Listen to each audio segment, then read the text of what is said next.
Day the 9th of October. This week is going extremely fast as well. So some news. Again, this is the international break, so there's going to be news, and we can discuss the latest news about a fresh takeover bid. We can go through some of that as well.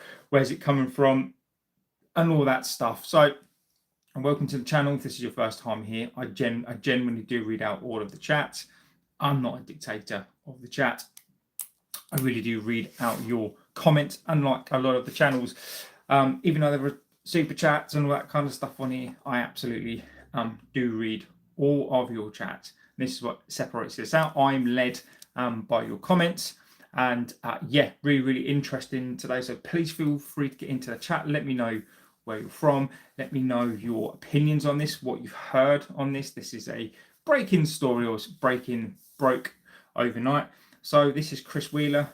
This is from the Daily Mail, from what I've seen, and now everyone else is jumping all over this about these fresh talks with Saudi links and Saudi bids, and United apparently are primed for a fresh bid. Now, let me know, as I say, in the chat what you've heard about this. Get in anything else that you've heard on this morning. Give me your opinions.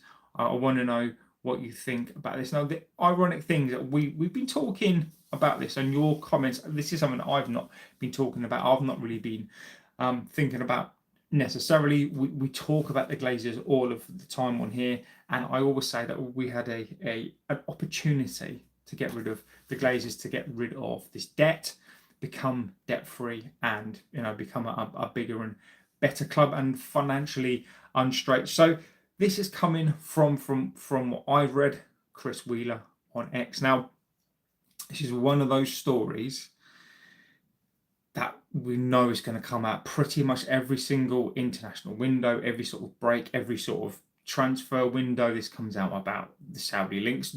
Do I ultimately think that Saudi are looking at this club?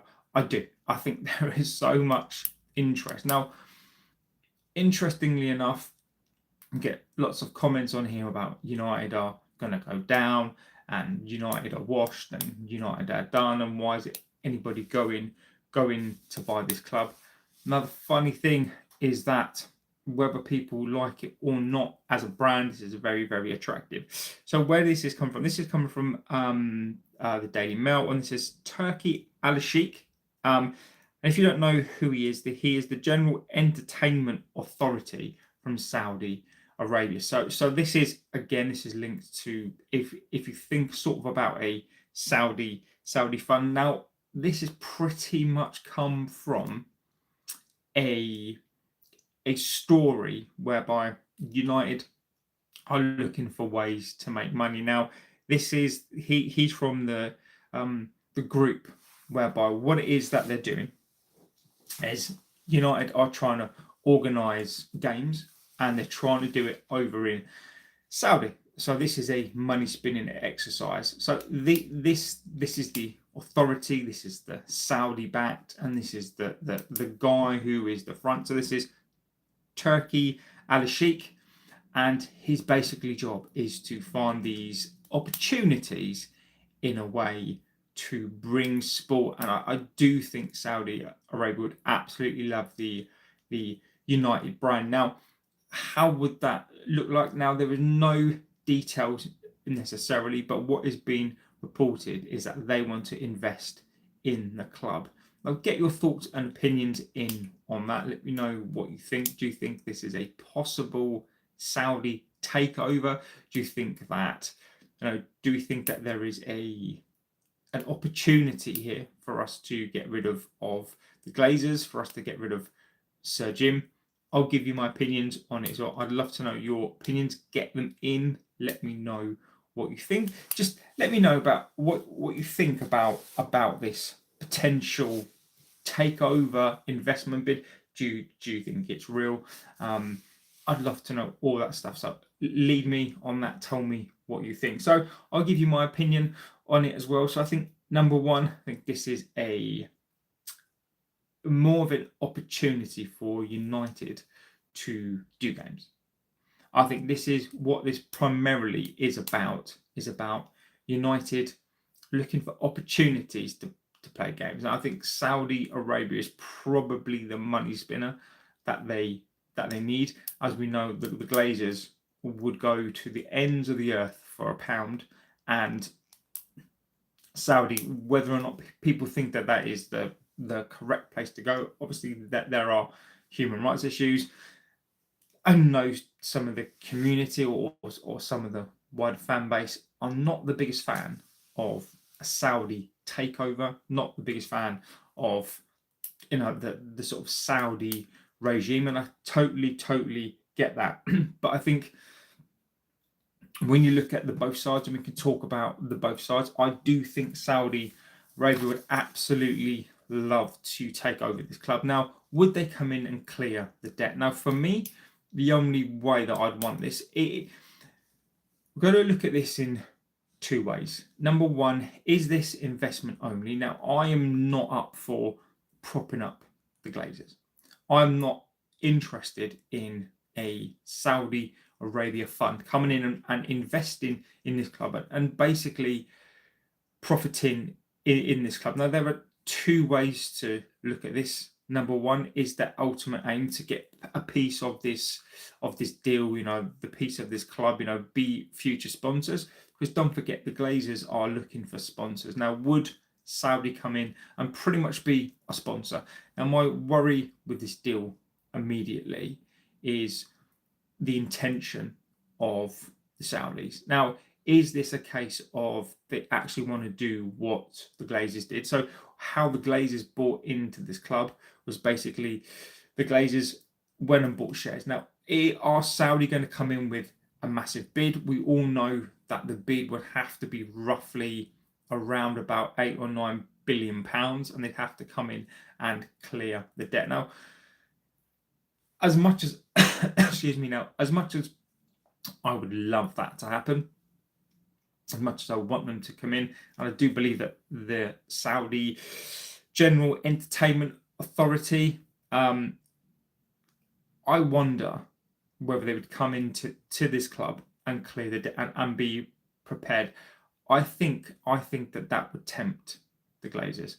Also, there is an opportunity as well for the Glazers can sell. So what they can do is, I think they're still in this period of time where they can actually sell, and Sir Jim has no issues.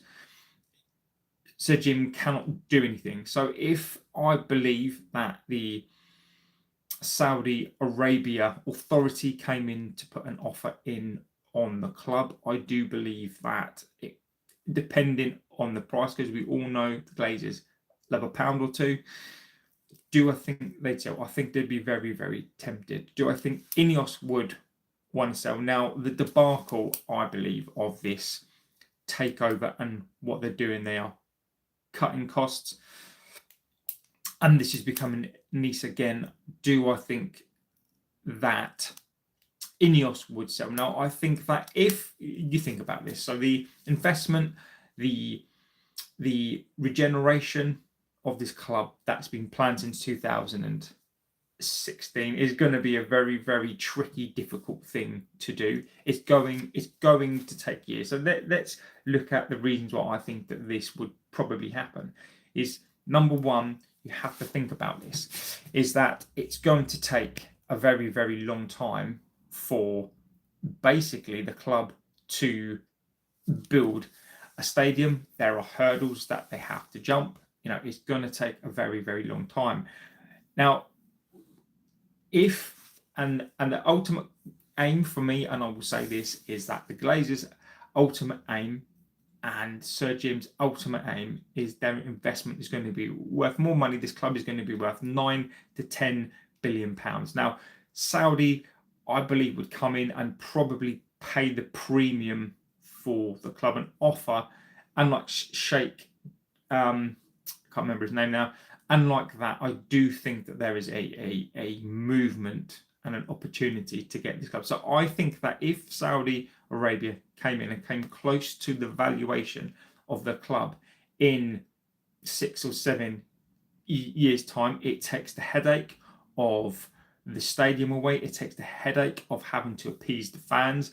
I genuinely do believe that if an offer came in and around that £9 billion mark, so which means that the Glazers don't have the headache of trying to find the funds, trying to find the money, the investment to buy the stadium, because they don't have the money. They have to literally go and find investment. Is this what this is? Have they found an investor who will have the naming rights to the club that will absolutely help? Because what you've got to realize as well is that the more investors in this club, for example, even if Saudi came in and cleared the debt, they could get some shares. So Joe Armstrong says the Glazers are never going to sell. If a bid did come in for 9 billion, they would want 10. And Joe, you make a very good point, my friend. The Glazers, once the regeneration has happened, it's going to be income for the family. They'll be absolutely secure for years and years and years. And do I think that they would leave? Probably not. I agree with you. If they want 9, if they offered 9, would they want 10? Probably would do. I think that's a very, very valid point. But I think this is so. I think this is so up and down, and we have to realize as well. Look, we're on an international break, and I think the important thing to do is when we see these stories, is to talk about them. Look at both sides. Now, I think there is an opportunity here. What do I ultimately think? I ultimately think that this is people putting 2 and 2 together. I think this is more about the Saudis getting United over. What they want more than anything else is a game against Cristiano. That is exactly what they want. And I'm not opposed to games because we need the money. If we want to build this club, we need funds, and we all know the Glazers love a pound, Ineos love a pound. But I think for me, the reason why I think that this could possibly happen, I think it will. At the moment, no. I think Joe's absolutely spot on here. I don't think the Glazers want to give up power. I think it's going to take a massive build. That also, whoever takes over this club needs to pay off the debt. And this is the absolute cheek of the Glazers, is they absolutely want everything paid off.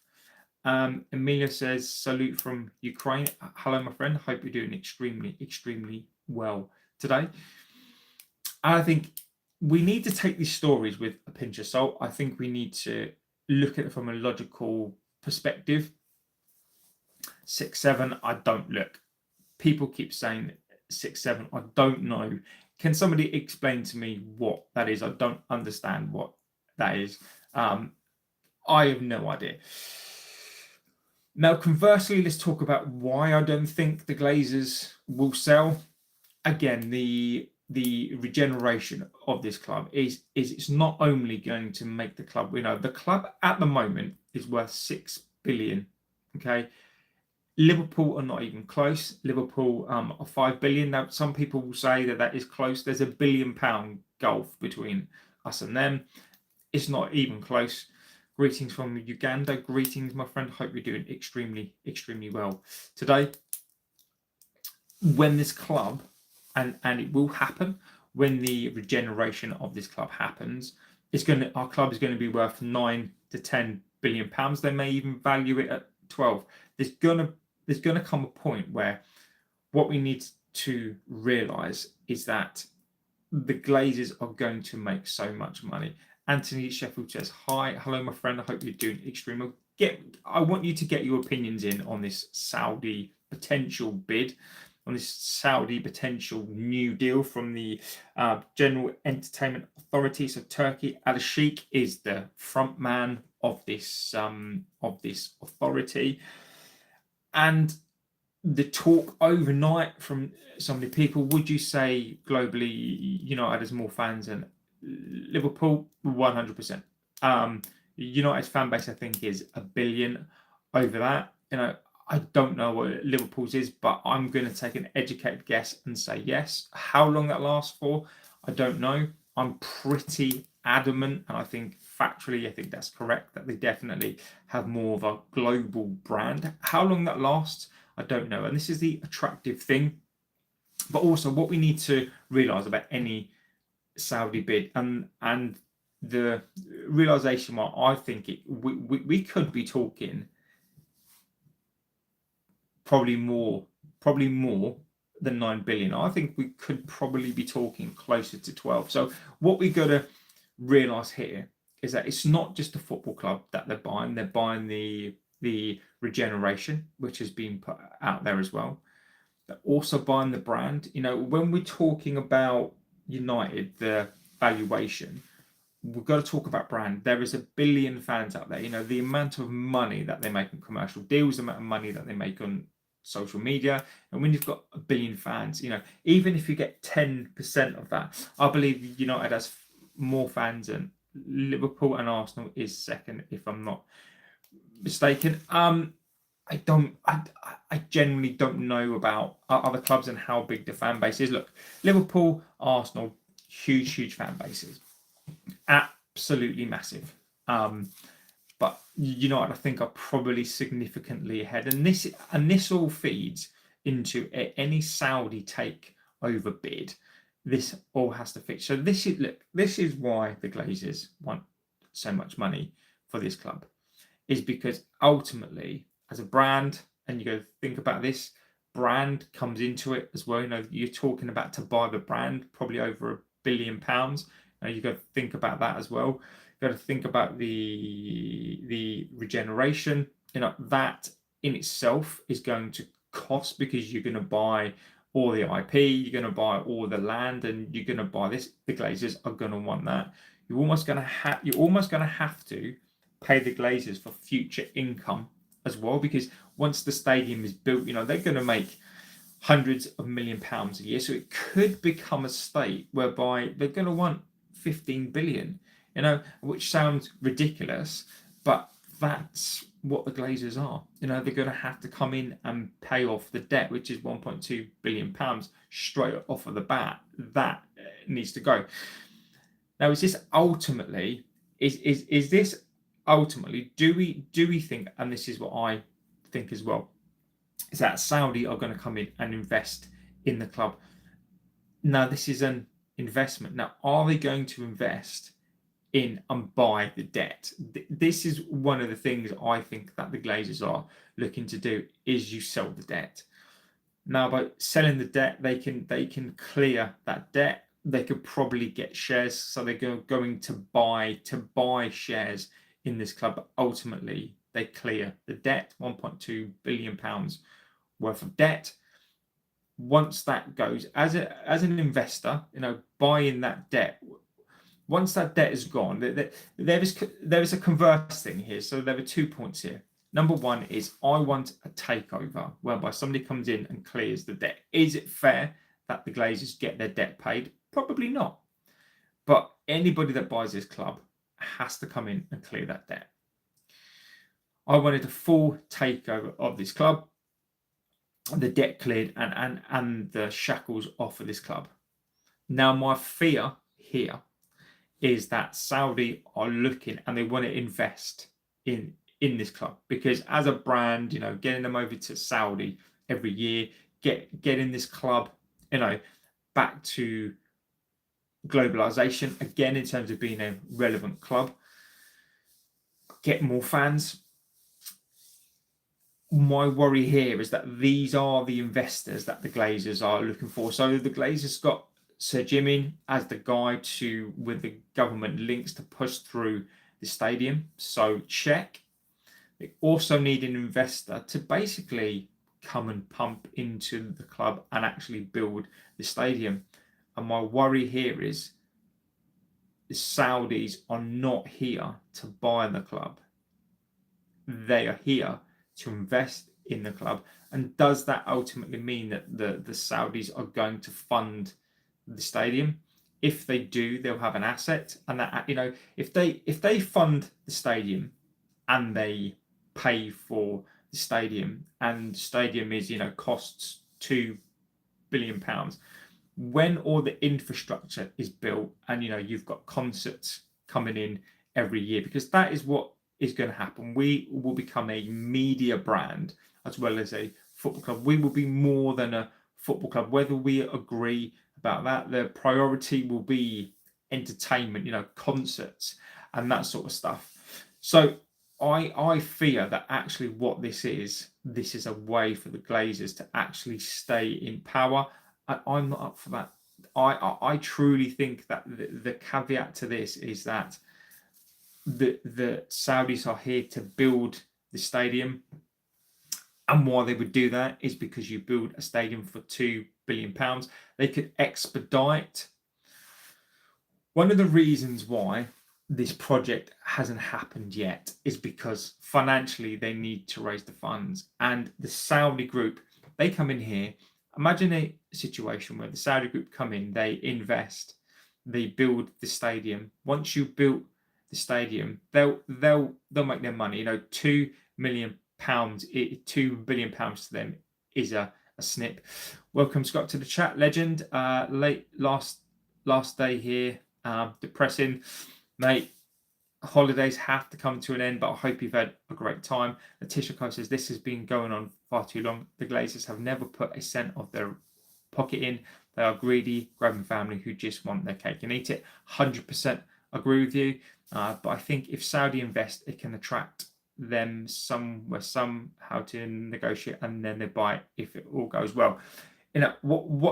As Letitia says, all back to normal tomorrow. I know a holiday, Scott, is always a come down after, and it's never really great, is it? So give me your opinions, like Letitia has. Give me the opinions on whether you think the Saudi deal will happen. Now, as Letitia has said there, the way that the Glazers bought this is that they bought up shares, all these mini shares, and took over the club underhanded. Now, the problem with Saudi doing that, tell me all about it. We'll tell you all about it tomorrow, mate. Amazing. The problem is that there are not a lot of shares to buy. So Sir Jim has 30%. I think the Glazers have, controlling 50%. So that's 80% of the shares. If the Saudis can get in there with 20% of the shares, I think, and I may be wrong, give me your opinions on this. I think this is about investment. This could be the Glazers securing their legacy for decades and decades. And this is what concerns me here, is that this is a decade build for Ineos to get these investors in to the club and stay here forever. Now, the reason why I think Saudi will do this, they want a sports brand.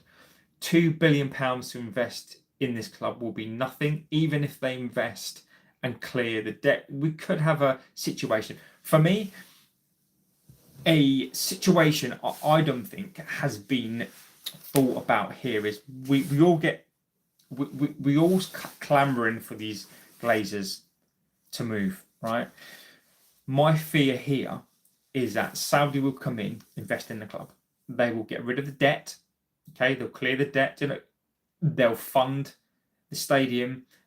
Even if they get rid of this debt, they spend £3.2 billion. It's going to be worth so much money. Imagine decades and decades of money coming in. Within 10 years, they will make that money back on the stadium. Umar123 says, hi. Hello, hope you're doing extremely well. So I want your opinions in on this. I think this could be a way for the Glazers to get investment into this club. And if the Saudi authority get involved here, this could be the golden ticket that the Glazers are after. Because ultimately what they want is they want somebody to pay for the stadium. Now, what you got to understand here is historically what the Glazers have done. So historically, the Glazers, they own Tampa, and they bought that club again, and how they funded the stadium there. was they went to Tampa and basically said, look, if you don't find a way to build us the stadium, we're going to move it out of Tampa and we're going to move it to the state. Now, having an NFL club in your state is a massive deal. It brings in so much money. It absolutely makes them so much money.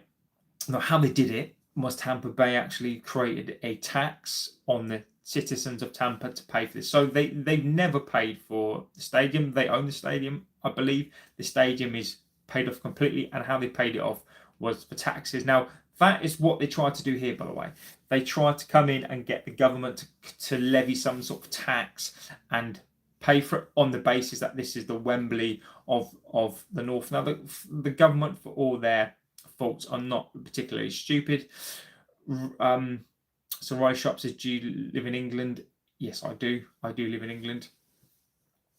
That is what they tried to do. Now, they spent the whole of the summer window trying to get investment. Now, the investment that I should imagine that they're getting are hundreds of £1 million, like here and there. Now, the problem with that is that these investors are going to want something for their money. They're going to want probably some shares, and they're going to want a lot more than the Glazers are prepared to give out. So this Saudi wealth fund could absolutely be the golden ticket. And as I say, I think that we need to be very careful here. I think there's going to be a lot of spin. Do you like South Africa? I do. I've never been.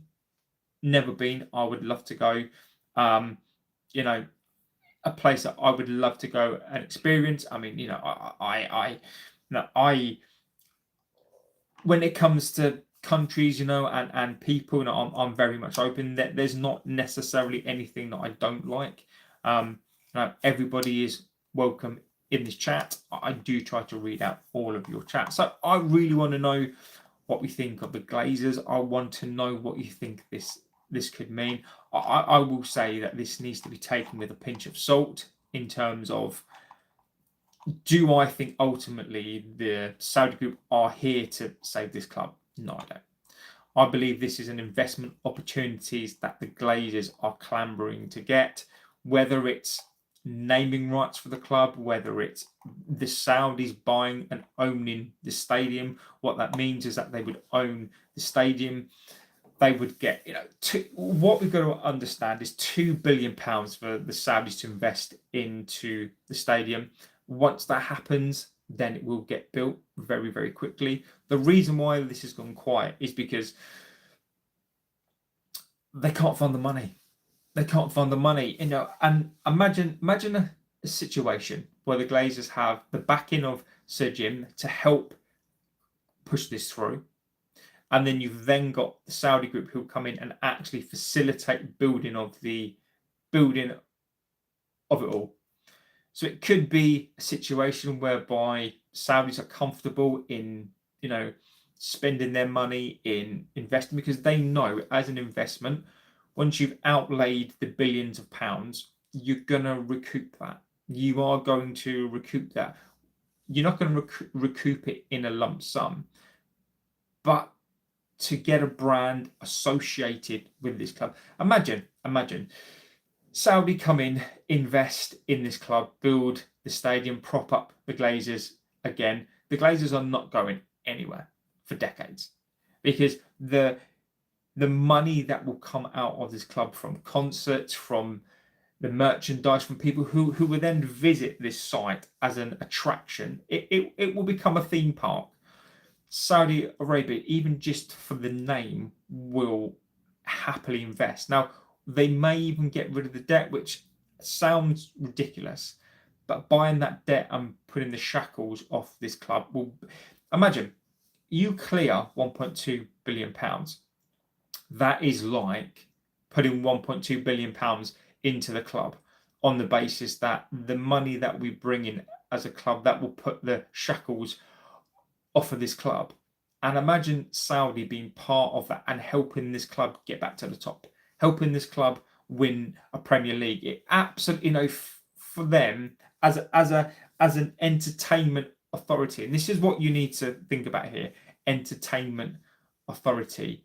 their commerce, their sport is, their whole MO is to invest in opportunities to increase the visibility of it, and they absolutely would want to own part of this club. Any part of this club, Saudi would want to do. So I think we need to be vigilant. I think we need to keep talking about this.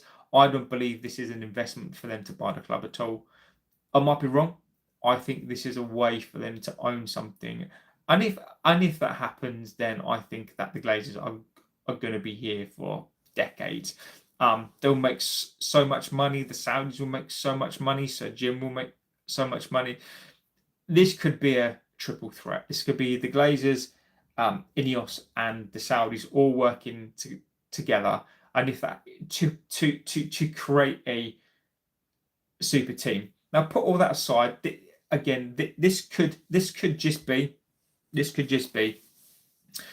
that what they're doing is they are negotiating to basically play games over there. This could be a new opportunity. And am I against it? No.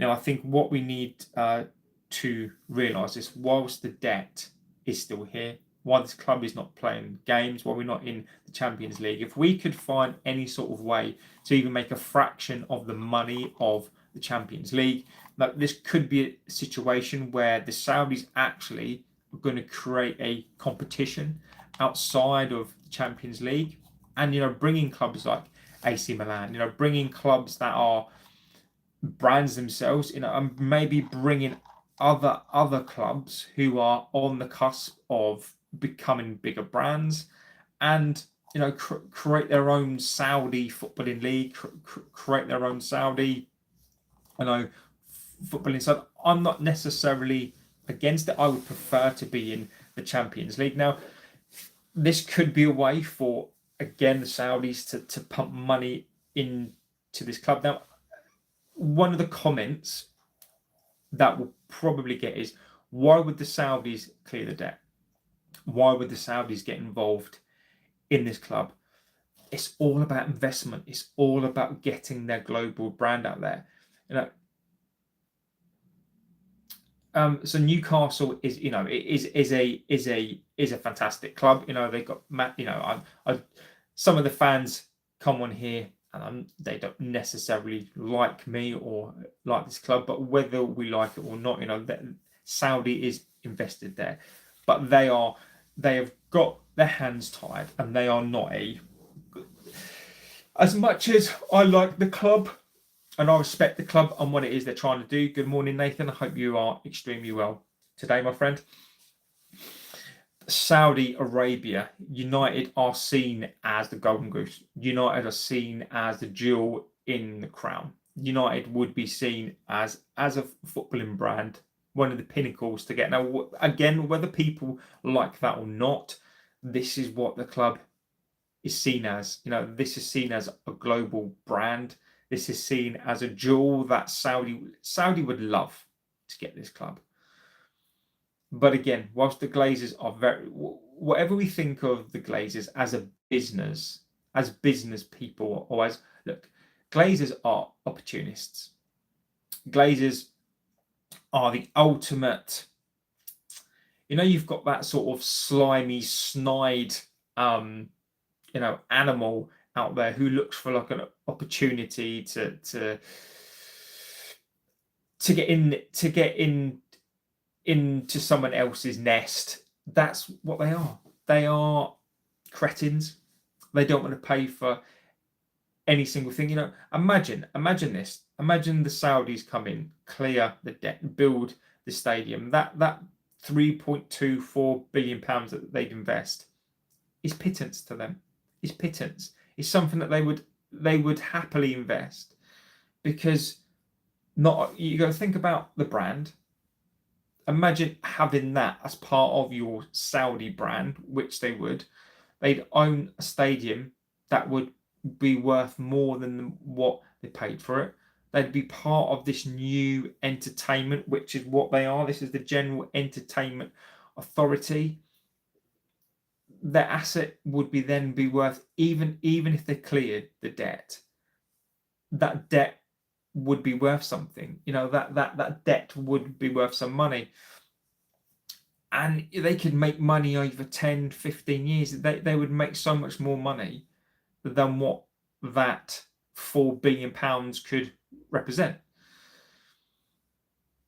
But it's the prestige, and whether people like this or not, it would be the prestige. And imagine Saudi helping get this club back to the top. Imagine Saudi helping us to win a Premier League. I don't think this is about them buying the club outright. If they come in, bought the club outright and cleared the debt, fantastic. I would get behind that. But I don't think this is. I genuinely think we need to be worried about this. Now, conversely, this could all be a load of nonsense. Look, this is one thing to consider as well. This is the international break, right? And we're going to get many stories. We've been linked to Harry Kane. We've been linked to Bellingham. We're going to be linked to all sorts of people. The Belieber story is going to come around again. Outlets like Indicator are going to come out with all this stuff again. They were very much, last night, keep eyes on this. But I do think we need to keep eyes as a fan base on what Saudi are trying to do. So I worry now that this is not about buying the club outright. This is about owning part of it and facilitating the Glazers. Imagine the Glazers having not only the backing of Sir Jim, but a Saudi fund there as well. Forget about it. As much as then this club would probably be saved, the Glazers are going to be here. I think the Glazers will try to hold on to power. The only caveat to that is I don't know whether if the Saudis are investing billions of pounds, I don't think they're going to want controlling shares. They could well do, but they are going to want a significant shares. And the question would be, is the Glazers would want money for that as well. So the Glazers would not only want money for investment, but they also want money for them, for their shares. So I think we take this with a pinch of salt. I think this is more so about putting 2 and 2 together and making 5. This makes a great story. This makes for content for people. I am on here this morning because I think I'm not here to fan the flames of this potential deal. I'm not here to fan the flames and go, oh no, this is a Saudi, this is a Saudi bid and they're going to take over the club. For me, this is about looking at this. This is about talking at it, keeping eyes on it, because I think we have to hold people accountable. This is stories as well. We've got to keep the media accountable because, look, as we know, you can time your watch to this one. Every single break, every single window. Imagine what this would do now for the club. And also, we're going to think about this. Eyes are going to be on the club. People this morning are going to be researching this. People are going to be looking at the stock exchange this morning. Look, the last time that this club was up for sale, or the share price went through the roof, I think we're going to get that again. I think we'll get this whole, if you look at the share price, the share price may increase with this news as well. This is going to rumble on the whole of this week. The positivity, look, what we're going to understand as well is the spin of this club. This club always wants positivity. Is there a correlation or a coincidence this morning that this has come out? Is there a correlation or coincidence that United have allowed this news to come out? Have they fed this through the media because they want positive spin. You know, nothing is going on. You know, every social media interaction makes them money. You know, any positive spin. You know, imagine the United fans this morning, you know, dreaming again of a Saudi bid. This could be spin. This is exactly what this club wants. This is exactly what they need. So there's a couple of camps here. Could this be true? Yes. Could this be spin? 100%. And then we have to, this Josh says, remember you get to pick the news you cover. Don't turn. Look, Josh. Look, Josh. I'm reporting the news, right? And this is a significant news, right? I don't know how much of this that you've watched. I've just literally just gone over. Look, I do pick and choose, right? 100%. But if you've watched from the start, I'm giving you the reasons why I'm covering this is because I think this is important to come on here and dispel the myths, right? To dispel what I think will happen. I've given you 3 scenarios as to what I think this is, but whether you like this news or not, whether you like the show, this is significant news, and I feel obligated to come on and talk about every facet of this because I think we need to be wide open to the fan base. You know, this is not me doing this for clicks. This is 100% absolutely talking about this because it is significant news. You know, whether it's significant on the basis that we're going to earn some money from games, I think it is significant. I also think that from a club perspective, we need to talk about this because I think we need our eyes open. Do I think that this is a bid? No, but I think there is some danger here. You know, do not forget this is an entertainment authority, the arm of Saudi, who actually want to come on, who actually want to invest in this club, and there is some danger here. So for me, this is about covering this news. Look, it's massive news, right? This has to be covered.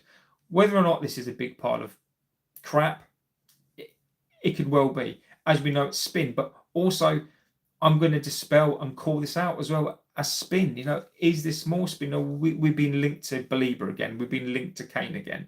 You know, all this news has to be reported, or I feel as if it does, and we talk about it.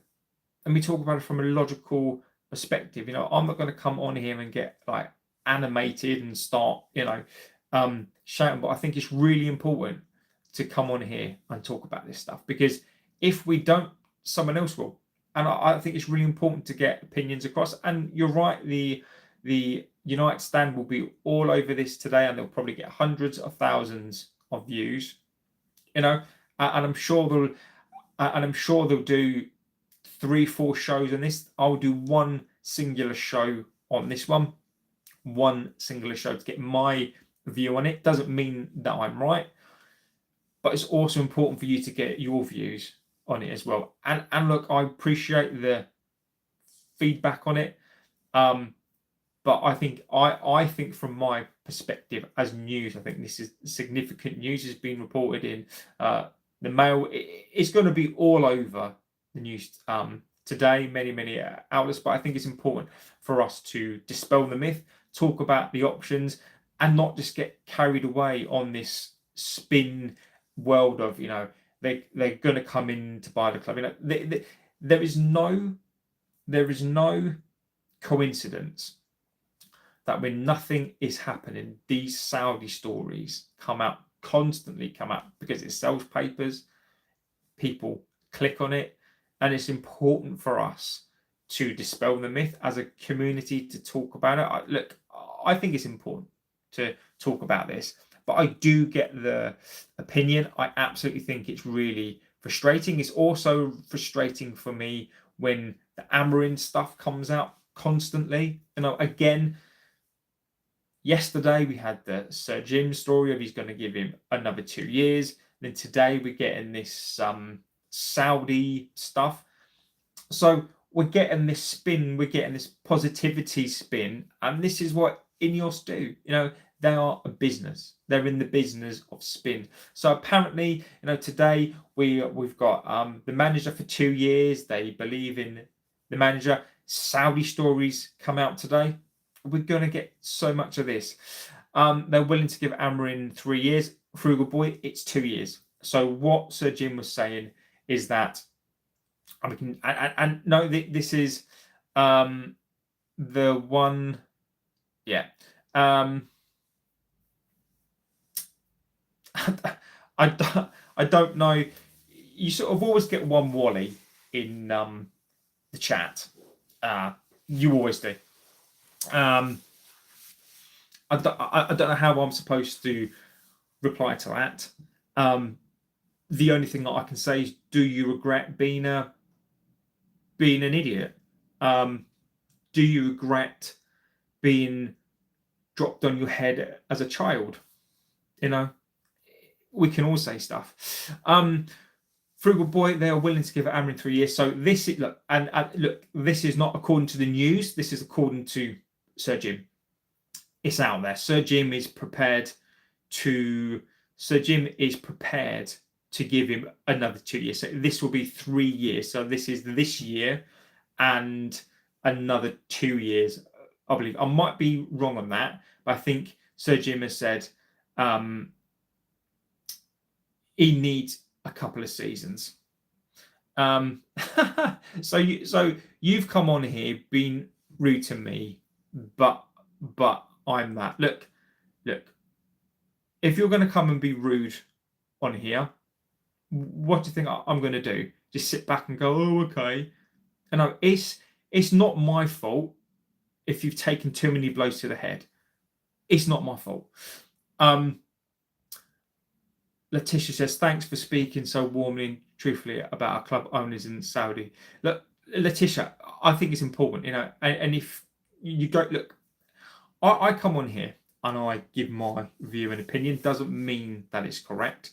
This is why I value your opinions, because it's really, really key that you guys have your opinions as well. So just as I said, I hate the idea of United being a state-owned club. That's something I can never be happy about. And Josh, I think that's such a valid opinion. There are do I want a Saudi state-owned club? No, I don't. No, I'm with you. Ultimately, what I want is this club. Look, I've got no problem with somebody coming into this club, investing in this club and getting rid of the debt. And even if they say, look, we will invest in the debt and we'll invest in this club, we will, I'm not actually opposed to, well, I am opposed to the fact that the Glazers have absolutely destroyed this club, right? Absolutely destroyed this club, destroyed our home. Somebody will need to come in and love this club, and they'll need to want to put it back on top. So I've got no problem. And I think an investor could come in, could get rid of the debt, could build a stadium and maybe build some stuff around it as well. And I'm not opposed to the regeneration. I'm not opposed to that at all, because it makes sense. But as long as it is, the football club stays a football club. So somebody would have to come in and do that. And then if we were to basically survive on our own income, that for me would be perfect. Now, do I want to be state-owned? No. But this is what the Glazers have done. This is the situation. They've got us to a point where the debt is so vast and the cash is so low at times. The only way to do this is for somebody to come and buy the club and clear the debt. And pretty much the only people that can do that are the Saudis, Qatar. And Josh, I'm with you, mate. I'm not comfortable with it. I won't be comfortable with it. But I'm all up for Sir Jim. I'm all up for Sir Jim. If look, I've got a problem with Sir Jim. I've got a problem with Ineos.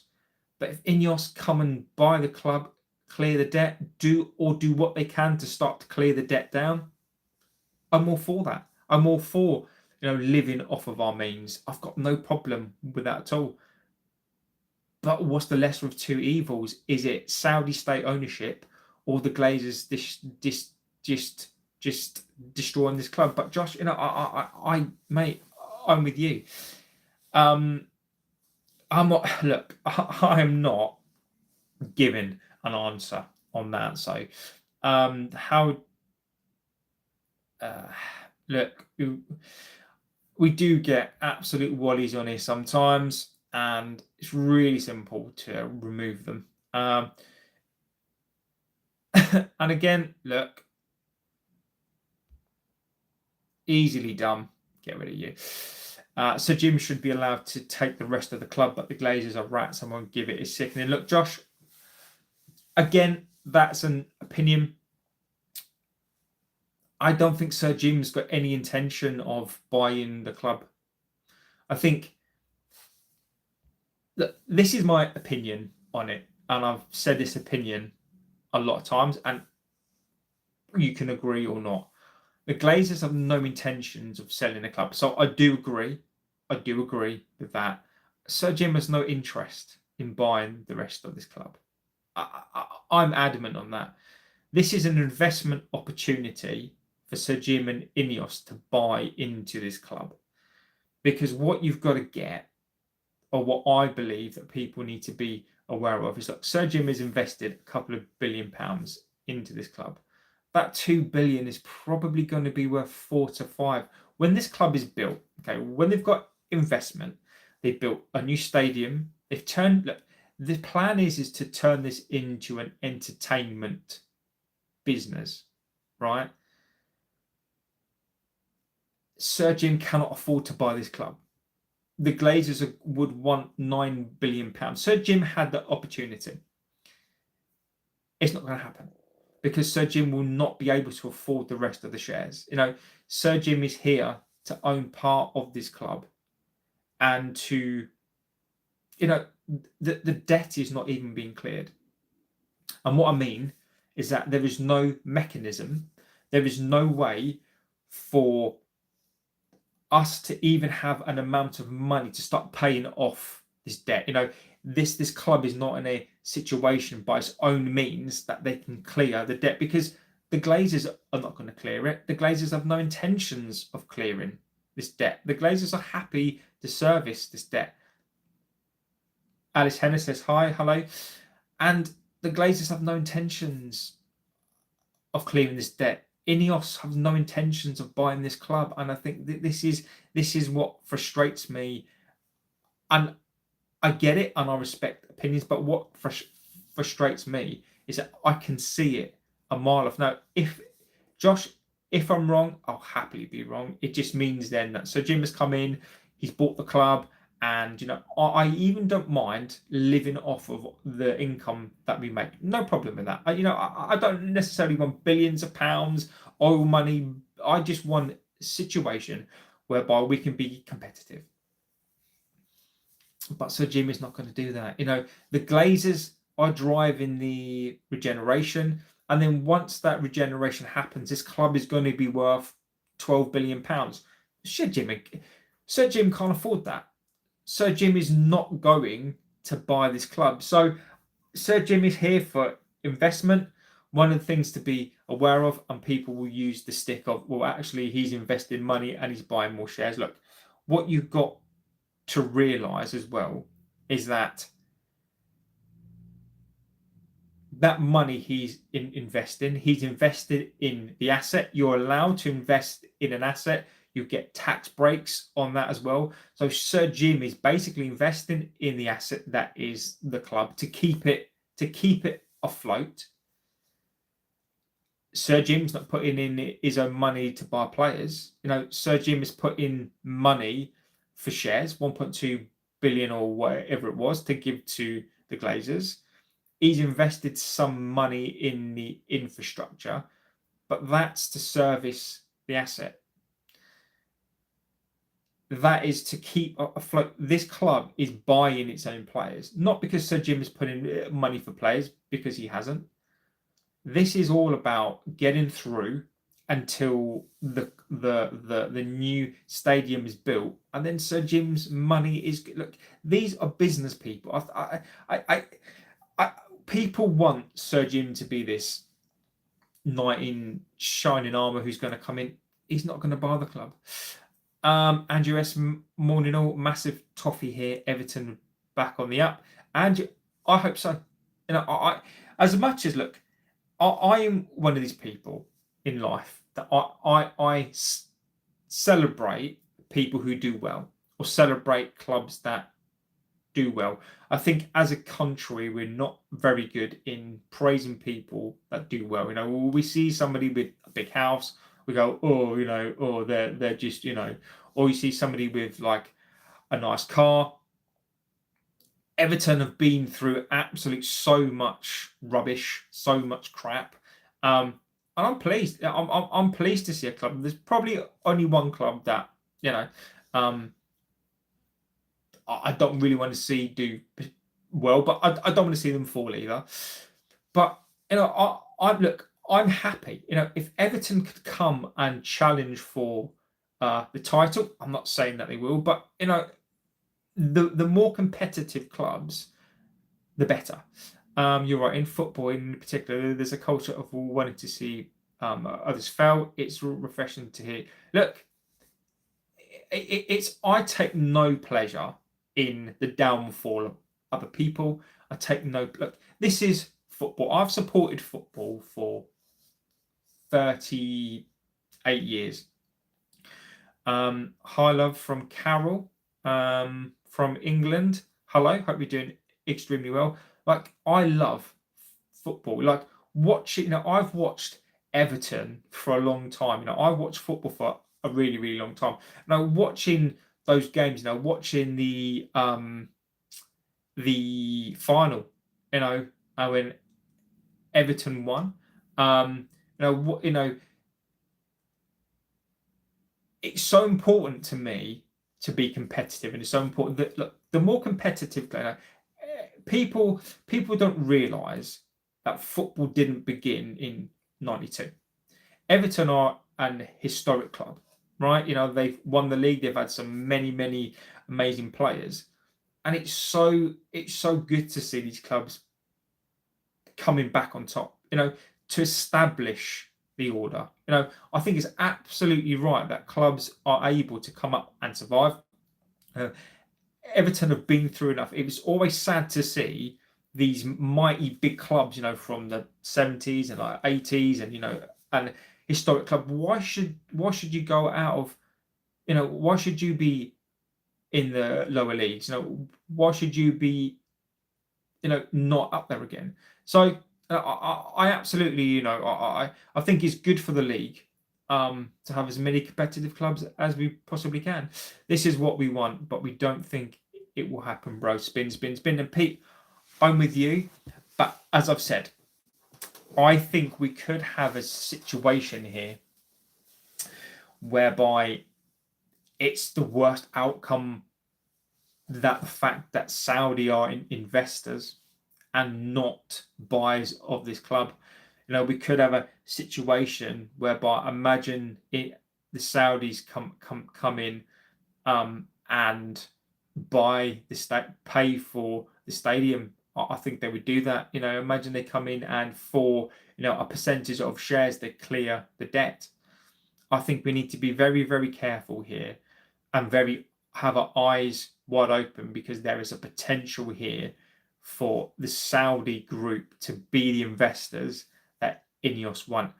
Do I think it's spin, Pete? Of course I do. I think there's truth in it, in terms of what they want is they want United to go to Saudi and play games. I think that's absolutely true. But United right now need clicks, and they're not going to dispel, United should come out and dispel these myths, but they won't do, because they need to spin. And as we all know, this club is an absolute master at spin. Everton had a good few games, but haven't won anything, so they're not back yet. No, They're not, and I don't think any Everton fans are suggesting for a second that Everton are back. I think Everton have been through troubled years. They you look at what they've been through. They nearly went down before the stadium was built. I just think Everton fans are just right now happy that they've got a new. I think Everton are happy right now that they're doing well, that they're doing okay. They seem to be a club on the up. I do not think for a second Everton fans are thinking that they're back, they're back, they're back. They're not. They're not United fans. They want to be back, but I think Everton having a new lease of life, I think is more about. I think it's more about that. I think it's more about feeling now that they can be more competitive, feeling that they could come up the league, and who knows? If Villa can do it, Villa can come back. Who knows? Who knows? So I don't think Everton fans are as naive as our fans. I just think after the many years of poor investment, buying poor players, I think that they're just glad to be in a position now where they can breathe, again. So that's pretty much the news at the moment. Just be careful of spin. I think go back and listen to the video because I think there are some good points in there as well. I think we do need to be careful here. There's the option of spin. There is the option that Saudi could come in and buy the club. I don't think that's true. I think more than likely there are two scenarios here. Number one is this is literally just about games. This is just about United going over and playing games. Number two, this is about investment. If Saudi Arabia, and don't forget this is the general entertainment group, they could come here and they could prop up the Glazers and they could get the stadium built fast. And then the Glazers will be here for decades. So I think, look, just keep an eye on this. Don't believe the hype. Don't believe the spin. There's going to be spun so many which ways. But just remember, international break and spin with our club go together. Never been here before. Amrin's cleaning the wage bill, but everyone hates him. What's your opinion, fella? I've said this, right? I don't blame Amrin, right? Do I blame the players? I blame the players for their attitude on the pitch. Right, this is what I've said. Ineos could they have made a mistake? Potentially. Because what they've done is they've brought a coach in who plays completely different football to anything that we've ever played.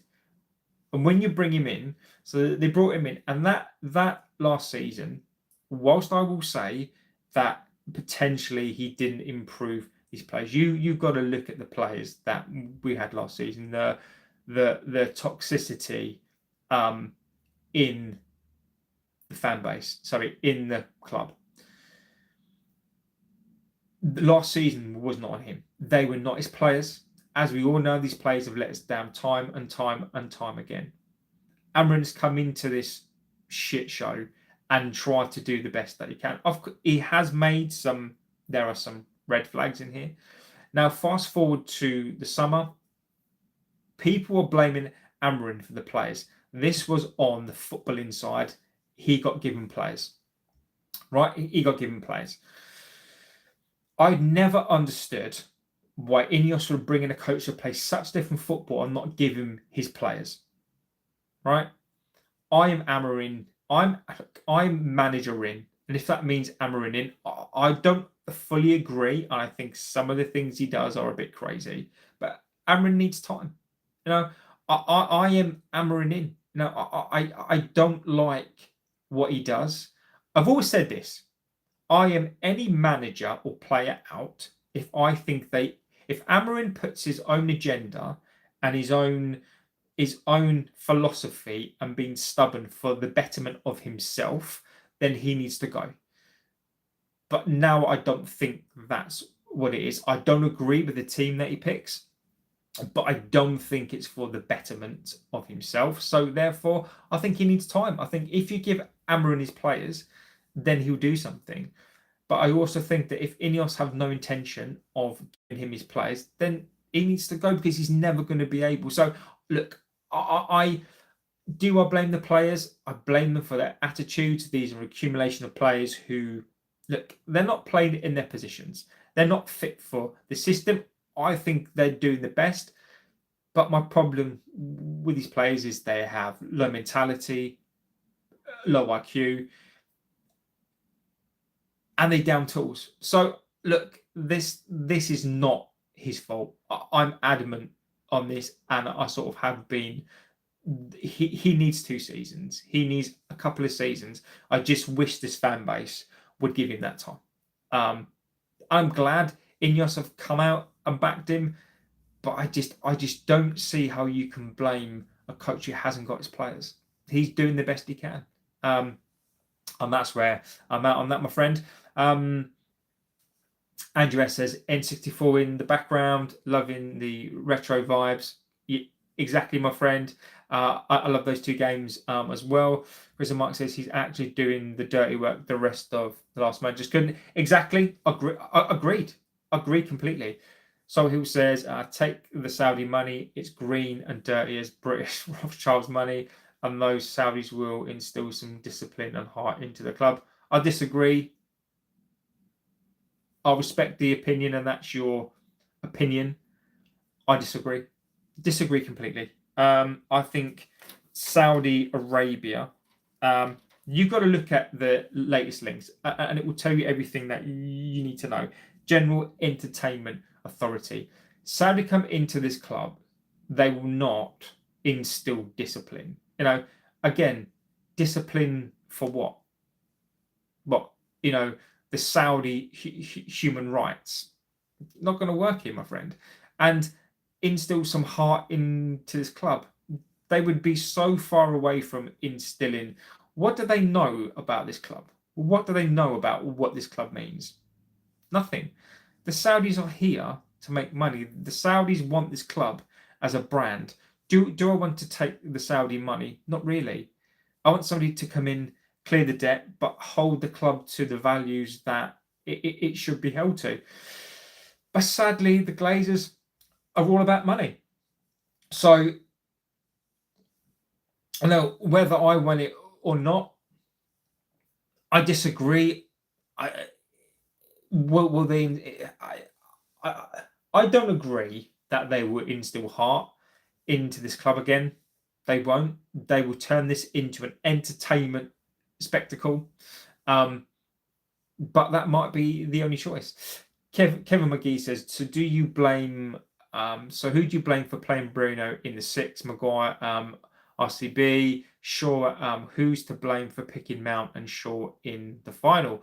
Look, have I said that Amorim doesn't make errors? He does. And as I've said many, many times before, early days, there are red flags, right? I don't think he's got a choice. Bruno Fernandes is a conundrum. Do I blame Bruno for not playing the best in the number 8? He's not a 6. He's playing as an 8, right? Do I blame him for that? No. Right? Maguire as centre-back, do I blame him for that? No. Right? Mason Mount, however, I feel about him, is playing well, and Luke Shaw in the final. Agreed. But what else is he supposed to do? These are the players that he's got. Who else is he supposed to play? You've got Heaven.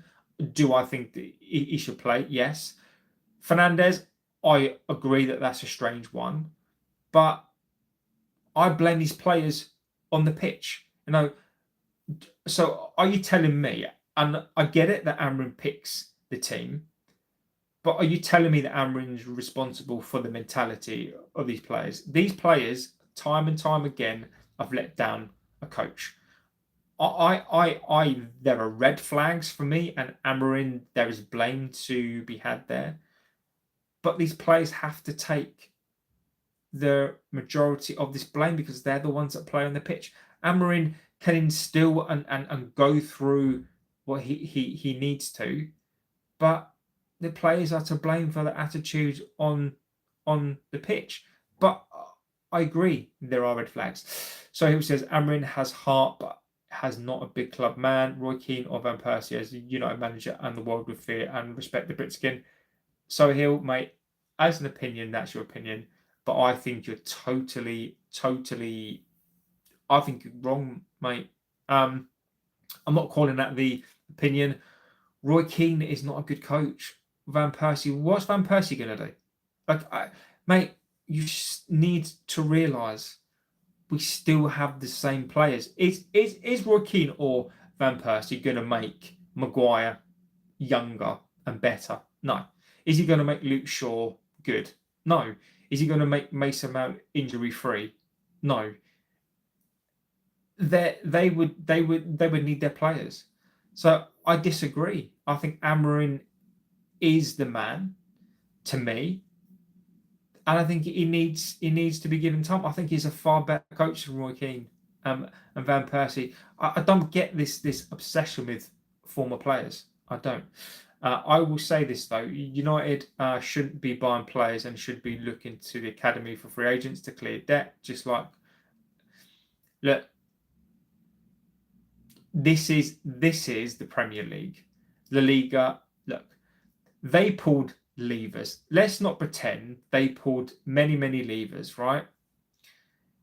This is the Premier League, and again, this obsession with youth. What are youth? These youth players. There is a misnomer about youth players. There's only one period of time that we brought through some youth players. That was the class of '92. But there is a misconception. They didn't come through as youth players. They didn't come through till they were 23. Scholes didn't come through till he was 23. Beckham was on loan. Beckham was 22, 23 when he came into the club. Neville was the same. There's this confusion that we always bring through youth. Youth is not the answer to get the club back, but I do agree that we need to bring in youth. So what you're saying is basically to get this club up there is we need to get the academy players in and free. Mate, you would take this club backwards. You would absolutely. This club would go down. Youth, playing a team full of youth and free agents, mate. Like, who's free? You tell me the play. You tell me who would you bring through from the youth and who's free to go and get? Is Harry Redknapp still alive? He got the skills, mate. I think at this point, he's also. I believe he's doing his best. Arab Cash went to City and become a big club, but they're also a bunch of cheats. So I'm not up for that. They're also a bunch of cheats. What is Amorim didn't get his players? Well, Kevin, he wanted Gyökeres. He wanted the young player that went. He wanted Quenda, midfielders. The evidence is the football inside of Ineos gave him these players. They bought these players. He didn't want. Shesko was a must, but the football inside bought Cunha. They bought the two number 10s because they're versatile players. They wanted Premier League proven players. Amorim hasn't got his players. Amorim probably wanted 6 or 7 players. The evidence is there, my friend. The evidence is there. He didn't get his players. He needed centre midfielders. He needed a striker that he wanted to get. He didn't get his striker. He didn't. I disagree that he wanted the 2 number 10s. I think he would have had 1 number 10 and then got a centre midfielder. He needed some wing backs. It's all there, mate. The evidence is there that supports more that Amorim didn't get his team than if he did. Because if Amorim got his team, he needs specialist players, and he hasn't got them. Of course, he has a choice. You're a heaven. Shaw Mount didn't play all season, so why the players that got to the final? Look, the final was a strange one. I agree with the final. Massive red flag for me. But Yoro does play. Yoro just didn't play for 2 games. Yoro's been consistent. in his team, Yoro's better than Heaven. You know, Heaven, don't get me wrong, is a good player, but Yoro has been playing. You know, Luke Shaw thing, look, you know, I get that, but it is his choice. And like I've said, Kevin, I'm not disagreeing that it's his choice. I'm not disagreeing that there are red flags, but ultimately Amarin doesn't have a choice of how these players play. You know, this formation has proved that it works. It's just he doesn't have the squad. I don't ultimately blame the players completely. Amarin does pick the team, and at times it baffles me. But I have to go with the coach on this one. Infos that Amarin will turn the club around just all depends on how much time. I agree. If they keep letting him down, why is he picking them? Because Kevin, what choice does he have? What choice? You know, is Heaven fully fit? Is Heaven the right guy? I think he is. But he keeps picking them because he's got a limited choice of players. You know, he's got an accumulation of players that are not his, and he's got no choice. Like he's got no choice to play these players. He has to play a rotation of players. And what is he supposed to do? He can't go and pick a world-class wing back. He can't go and pick centre midfielders are world class because he doesn't have them. You know, Mainu was awful last season. You know, Ugarte isn't particularly good either right now. So I do agree that his decisions to pick teams are baffling at times, but I don't see what else he can do. You blame the club for not selling Maguire, Rashford, almost the 5th best in the world right now, making Salah look ancient. I disagree with Rashford. I don't see what Rashford's doing to make him to suggest Rashford's better than Salah. I think is crazy. Salah will not push. Doesn't want to get injured. Beckham was 23. Beckham was older. Beckham wasn't 18 when he came into the squad. Beckham went on loan. Beckham was about 21, 22 or 3. Beckham, are you telling me that Beckham was 18 when he came into the side? Because he fucking wasn't. Mate, I watched it. He wasn't 20. Beckham wasn't 18 when he came into this club. Okay, if he was 21 or 2, fine. But he wasn't 18 or 19. Guehi, Upamecano are both free agents. Yeah, but they're not going to come, are they? They're not going to come. And if they were to come, then we would need to play. Saying this is in evidence. You mentioned players you mentioned didn't want to come. Too many red flags. There are other options. Yeah, but Kevin, what evidence does any club have of the players that they want to sign? Where's your evidence? So look, you are never going to get evidence. Go back and read it. There are so many different things out there. If you can follow the breadcrumbs, right? But factually, Amarin didn't get his place. Factually, he wanted Quenda. Factually, that's a fact. Gyökeres, he wanted him. That's a fact. He wanted centre midfielders. A fact, because at the end of the window, he tried to get centre midfielders. Cunha, that was a club. That is what the club signed. Those are that. It's all out there. But if you're asking me to go and get Ineos's mandate and going, nobody's going to get that. You can speculation, yeah. But Kevin, where's your evidence to counteract what I'm saying, my friend? Too many red flags. There are other options to who he's playing. Yeah, but Kevin, there are other options. But are they? Look, there are other options. But are they going to improve this club to finish as 4th? No. Is Heaven going to get us 4th? No. Is Ugarte, will he get us 4th? No. Will Mainu get us 4th? No. So, whilst I agree there are other options, but the impact that these players will be small. So, I don't think it really matters, mate. Blue Game says, hi, I don't care who the coach is if we have Saudi money. I'm a United fan from Nigeria. The problem is a lot of fans will protest. You only won because of money. Look, these are all valid points. Valid points. You wrong about the youth players. What age was Giggs, Neville, Scholes, Bex, O'Shea, May? But why are you cursing? Because it's my channel. I can say what I like. Giggsy was 18, 17. Neville wasn't 18 when he came through. Scholes was about 22, 23. Beckham was about 21 or 2. O'Shea, again, 20s. David May wasn't a youth player. David May wasn't a youth player, so you're completely wrong there. Nicky Butt was the same. Nicky Butt was 20, 21 years old. They're not youth.